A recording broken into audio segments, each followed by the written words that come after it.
پیارے دوستو، السلام علیکم ورحمۃ اللہ وبرکاتہ۔ میں آپ کا میزبان علی عادل خان آپ کی خدمت میں آپ کا پسندیدہ پروگرام روح کی غذا لے کر حاضر ہوں، اور آپ دیکھ رہے ہیں راہ سکون چینل۔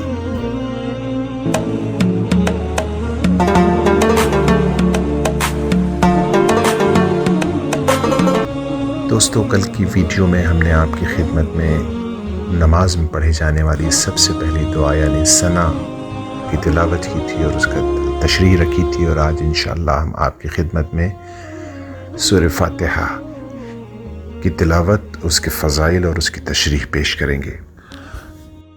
اعوذ باللہ من الشیطان الرجیم، بسم اللہ الرحمن الرحیم، الحمد للہ رب العالمین، الرحمن الرحیم، مالک یوم الدین، ایاک نعبد و ایاک نستعین، اہدنا الصراط المستقیم، صراط الذین انعمت علیہم غیر المغضوب علیہم ولا الضالین، آمین۔ دوستو، سورہ فاتحہ کو ام القرآن بھی کہا گیا ہے، اور اس کے بے شمار فضائل احادیث سے مروی ہیں۔ یہاں ہم ان احادیث کو پیش نہیں کر رہے ہیں، اس وقت ہم سیدھے آپ کو اس کی تشریح پر لے کر چل رہے ہیں، لیکن یہ کہیں واقعہ کہا گیا ہے، کہیں کافیہ کہا گیا ہے۔ ابن کثیر اس کو کافیہ کہتے ہیں، یعنی یہ سورت جو ہے وہ کفالت کرنے والی ہے، کفایت کرنے والی ہے دوسری صورتوں کی وغیرہ۔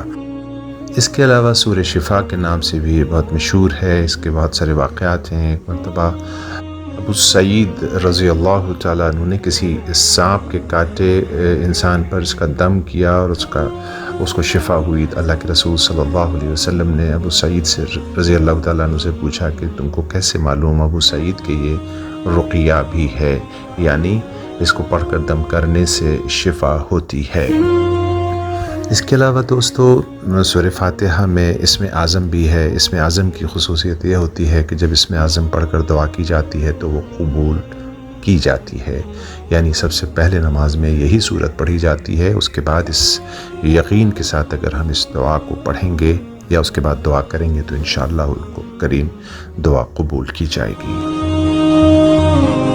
دوستو، اب ہم چلتے ہیں اس کی تشریح کی طرف۔ اس سورت کے بارے میں اللہ تبارک و تعالیٰ ارشاد فرماتے ہیں کہ میں نے سورہ فاتحہ کو دو حصوں میں تقسیم کیا ہے، یعنی ایک حصہ میرے لیے اور ایک حصہ بندوں کے لیے ہے۔ تو دوستو، سورہ فاتحہ واقعی بڑی عجیب چیز ہے۔ یہ سورت انسان کو مٹی سے اٹھا کر عرش کے نیچے لا کر کھڑا کر دیتی ہے، یعنی اس کو فرش سے عرش تک پہنچا دیتی ہے۔ ہمیں عدم سے وجود میں لانے والا، پیدا کرنے والا کون؟ سب سے پہلا سوال ظاہر ہے اللہ، الحمدللہ۔ پھر ہمیں پالنے والا کون؟ رب العالمین، تمام عالموں کا رب۔ دنیا میں ہمیں تھامنے، چلانے اور عقل و فہم دینے والا کون؟ الرحمن۔ آخرت میں ہم کس کے سہارے ہوں گے دوستو؟ الرحیم۔ ہمیں دار دنیا سے آخرت منتقل کرنے والا اور وہاں ہمیں انصاف دلانے والا مالک یوم الدین، وہ رب، وہ مالک جو یوم جزا کا مالک ہے۔ جب ہماری پیدائش سے لے کر ہمیں اگلے جہان تک لے جانے والا صرف اللہ، تو بس پھر ہم اسی کے بندے، اسی کے غلام، ایاک نعبد، ہم تیرے غلام ہیں، ہم تیری عبادت کرتے ہیں۔ اور جب غلامی اس کے اختیار کی تو اب مدد اسی سے مانگنی ہے۔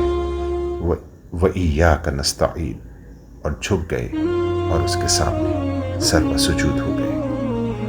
مانگو، کیا مانگتے ہو؟ یا اللہ، آپ سے آپ ہی کو مانگتے ہیں، وہ راستہ جو سیدھا آپ تک ہمیں پہنچا دے، اہدنا الصراط المستقیم، اور ہمیں انعامی یافتہ افراد میں شامل کر دیجئے یا رب، صراط الذین انعمت علیہم، اور ہمیں گمراہی اور آپ کے غضب سے بھی بچا لیجئے ہمارے رب، غیر المغضوب علیہم ولا الضالین، آمین یا رب العالمین۔ جزاک اللہ خیر فی الدارین۔ دوستو، آج کی دعا کے معاون اور مددگار ہیں جناب ظہیر عالم انصاری صاحب۔ دوستو اگر آپ کو راہ سکون چینل اور پروگرام روح کی غذا پسند آتا ہے تو آپ سے درخواست ہے کہ آپ راہ سکون چینل کو سبسکرائب فرما کر ثواب دارین حاصل کریں۔ اللہ آپ کو دونوں جہان کی عافیت، چین، سکون، امن اور عزت عطا فرمائے۔ جزاک اللہ خیر فی الدارین۔